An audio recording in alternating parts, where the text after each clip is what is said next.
In your opinion, what are the biggest holes in like traditional education? Like, what are the biggest holes that you're trying to fill that aren't currently being filled? Quality. Look, most large universities are not particularly concerned with the quality of their lectures in relationship to undergraduate teaching.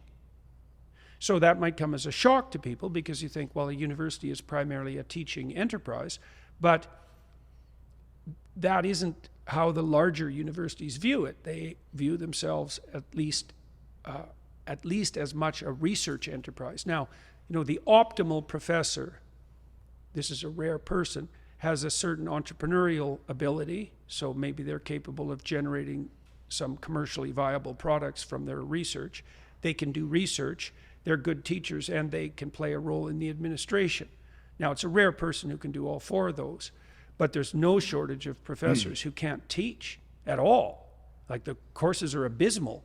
And I would say at the typical large state school, 10% of the courses are excellent, if that, and 100% of our courses are excellent.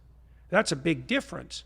And we also deliver them in a very efficient manner and a compelling manner. And you can speed up the rate at which you listen, which is also not trivial. And, you might say, well, it's better to be in person.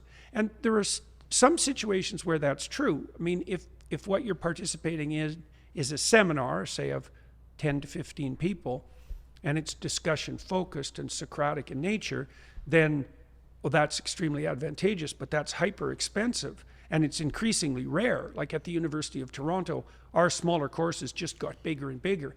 And once you're lecturing to 100 people, you might as well be lecturing to 10,000, right? The personal contact part of it is gone. Now, we're also going to encourage our professors to interact with students as much as possible on the platform. We're aware that the human interaction element of education is necessary, but that doesn't mean it's already being offered by the legacy institutions. I mean, I think at the University of Toronto, if I remember correctly, and it's approximately right, the ratio of faculty to students was 1 to 300. Well, at that point, way before that point, it might as well be virtual, especially if the quality's higher. And we're very careful in who we pick as professors. And so far, the reaction from the students with regards to lecture quality has been very, very positive.